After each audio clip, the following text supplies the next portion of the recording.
Bismillahirrahmanirrahim. Assalamualaikum warahmatullahi wabarakatuh. Alhamdulillah rabbil alamin, wassalatu wassalamu ala asyrafil anbiya'i wal mursalin sayyidina wa maulana Muhammadin wa ala alihi wa sahbihi ajma'in, amma ba'du. Pertama dan yang paling utama, puji syukur marilah senantiasa kita panjatkan kehadirat Allah Subhanahu wa taala atas limpahan nikmat-nikmatnya yang tidak berhenti, yang sangat banyak diberikan kepada kita semua. Di antaranya kita masih tetap diberi nikmat iman, nikmat Islam, nikmat kesehatan, dan nikmat panjang umur, sehingga kita dapat menjalankan perintahnya, yaitu salat maghrib berjamaah dan dilanjutkan dengan menuntut ilmu. Salawat dan salam semoga Allah limpahkan pada junjungan kita baginda Nabi besar Muhammad sallallahu alaihi wasallam beserta para keluarganya, sahabatnya, dan kepada kita sebagai pengikut ajarannya. Marilah kita awali taklim kita dengan membaca surat Al-Fatihah. Mudah-mudahan kita semua mendapatkan ilmu yang bermanfaat, diberikan kesehatan oleh Allah Subhanahu wa taala, diberikan rizki yang banyak, yang halal dan yang berkah, serta dimudahkan urusan-urusan kita. Ala hadhihi niyyah wa ala kulli niyatin shalihah wa ila hadratin nabiyil mustafa rasulillah sallallahu alaihi wasallam wa ila muallifi hadzal kitab asy-syaikh barakatil anam Abdullah Ba'lawi al-Haddad rahimahullah, nafa'ana Allahu bihi wa bi 'ulumihi fid dharain amin. Al-Fatihah. A'udzu billahi minasyaitonir rajim. Bismillahirrahmanirrahim. Alhamdulillahirabbil alamin, arrahmanir rahim, maliki yaumiddin. Iyyaka na'budu wa iyyaka nasta'in. Ihdinas siratal mustaqim, siratal ladzina an'amta 'alaihim ghairil maghdubi 'alaihim waladdallin. Amin. Marilah kita lanjutkan taklim kita, pembahasan kitab An-Nasaihud Diniyah, sekarang halaman 94. Masih 94. 1, 2, 3, 4, 5, 6, 7, 8, 9, 10. Baris ke-10 dari bawah. Bismillahirrahmanirrahim. Baris ke-10 dari bawah.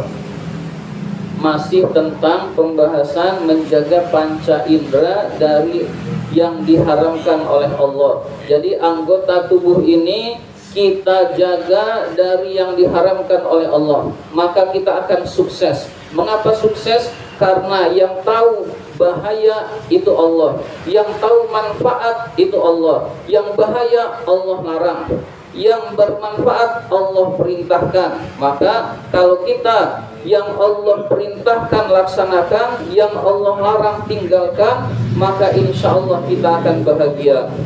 Nah, yang kita jaga yang pertama adalah mata. Jangan sampai mata kita gunakan untuk melihat yang diharamkan oleh Allah. Wa amman nazaru, adapun melihat, ilal muharramati, kepada hal-hal yang diharamkan oleh Allah, minan nisa'i, yaitu melihat wanita, al ajnabiyati, yang asing, yang bukan saudara, yang bukan mahram, kita liatin, itu hukumnya haram. Kalau kita ada keperluan boleh, nggak ada keperluan kita lihat doang, itu haram, apalagi auratnya. Kalau ada keperluan otomatis kita melihat, jual beli itu boleh. Tapi kalau nggak ada keperluan kita lihat, pandang, itu hukumnya haram.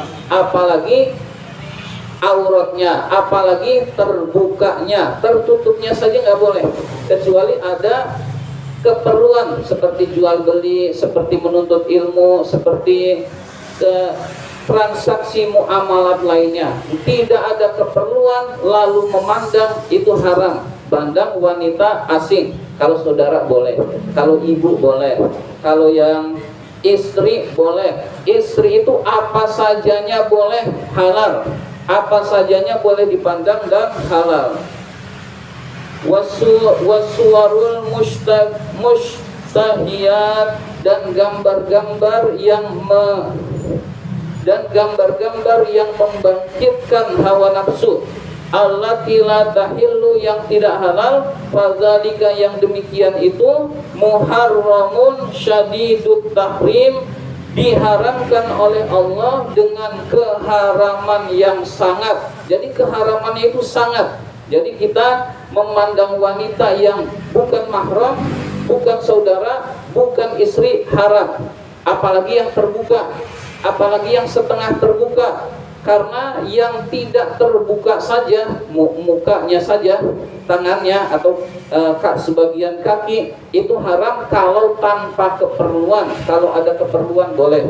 Ada keperluan, misalkan kita bertamu otomatis melihat, kita transaksi dagang otomatis melihat, itu adalah hal yang mubah, hadirin sekalian. Kalau melihat istri itu boleh, melihat foto istri boleh. Yang tidak boleh adalah memfoto istri. Kita kan lihat istri boleh, foto istri misalkan tidak pakai busana kita lihat boleh, tapi memfotonya haram.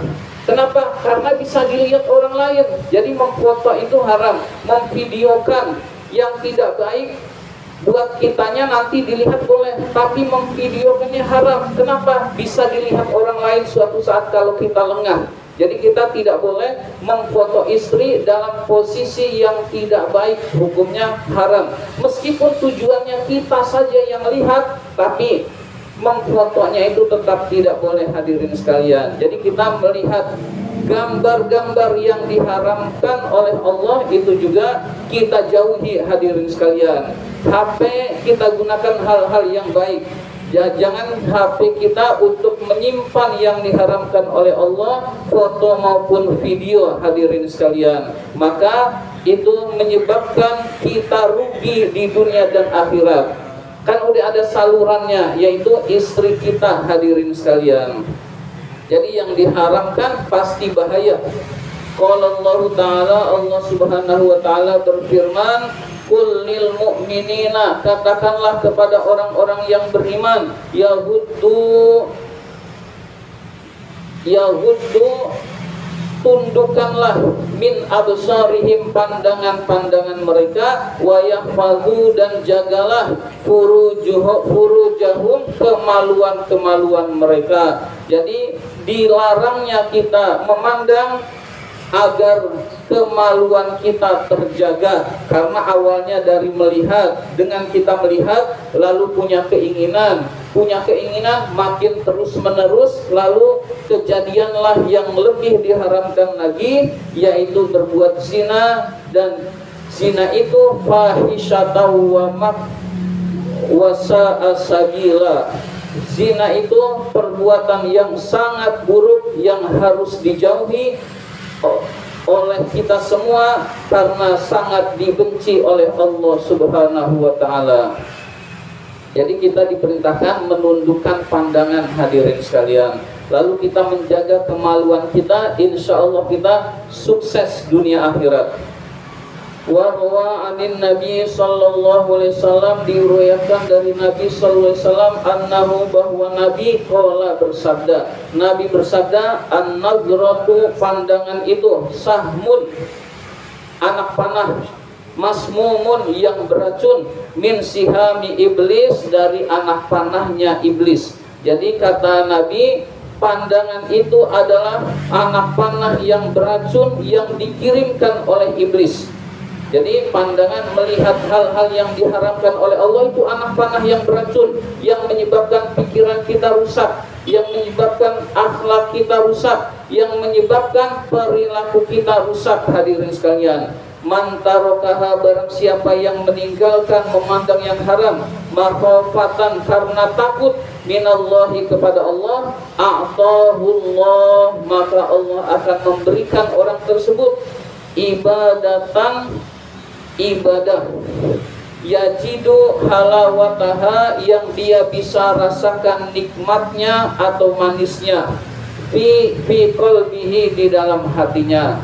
Mengapa sholat tidak terasa nikmat? Karena Allah tidak ngasih ibadah nikmatnya ibadah kepada orang itu. Mengapa orang itu tidak diberi nikmatnya ibadah? Karena tidak menjaga pandangannya. Jadi agar kita bisa merasakan nikmatnya ibadah, menurut hadis ini, tundukkan pandangan hanya yang dihalalkan oleh Allah. Kalau kita nggak mungkin bisa, karena kita manusia, lihat beraktivitas pasti melihat yang diharamkan, maka istighfar. Kuncinya adalah banyak istighfar. Astagfirullahaladzim. Nanti kita berjalan lagi, pasti melihat lagi. Astagfirullahaladzim. Kalau melihat sekali itu nggak dosa, hadirin sekalian. Terus menerus itu yang menyebabkan dosa, hadirin sekalian. Jadi kita tundukkan pandangan agar kita bisa merasakan nikmatnya ibadah, hadirin sekalian. Wa qala Isa alaihi salam, Nabi Isa alaihissalam bersabda, an-nazratu, pandangan itu, tazra'u, menimbulkan fi qalbihi, di dalam hati, syahwatan, syahwat hawa nafsu. Jadi pandangan itu menyebabkan syahwat hawa nafsu tidak terkendali, yang menyebabkan kita berbuat maksiat kepada Allah Subhanahu wa ta'ala. Jadi Pak, jaga pandangan kita, lebih banyak menunduk ketika berjalan, bukan naik motor ketika jalan. Kalau naik motor ya memang harus ke depan, hadirin sekalian. Nah, lalu kalau kita melihat yang diharamkan, sekali itu nggak dosa, terus-terusan jadi dosa, hadirin sekalian. Jadi kalau jadi dosanya itu berkali-kali, kedua kalinya, atau terus-menerusnya yang jadi dosa, hadirin sekalian. Wa kafa biha li sahibihi fitnatan, dan cukuplah pandangan itu menyebabkan fitnah bagi pemiliknya. Jadi pandangan itu menyebabkan fitnah. Fitnah itu musibah, bencana, yaitu bermaksiat kepada Allah jika kita tidak menjaga pandangan. Maka jaga pandangan kita mulai sekarang. Lalu yang dulu-dulu banyak istighfar, insya Allah diampuni oleh Allah. Sering berwudu juga diampuni oleh Allah, karena ketika membasuh muka, dosa-dosa muka itu hilang. Membasuh tangan, dosa-dosa kecil di tangan itu hilang, dan seterusnya. Banyak berwudu, banyak istighfar, itu pun akan membantu menghapus dosa-dosa kita. Di samping setelah itu kita menjaga pandangan, hadirin sekalian. Mudah-mudahan kita termasuk orang-orang yang bisa menjaga pandangan dan diridhoi oleh Allah Subhanahu wa ta'ala. Allahumma inna na'udzubika min ilmin la yanfa' wa qalbin la yakhsha wa amalin la yurfa' wa du'ain la yusma'. Amin ya rabbal alamin. Kurang lebihnya mohon maaf. Terima kasih atas perhatian. Wabillahi taufiq wal hidayah. Wassalamualaikum warahmatullahi wabarakatuh.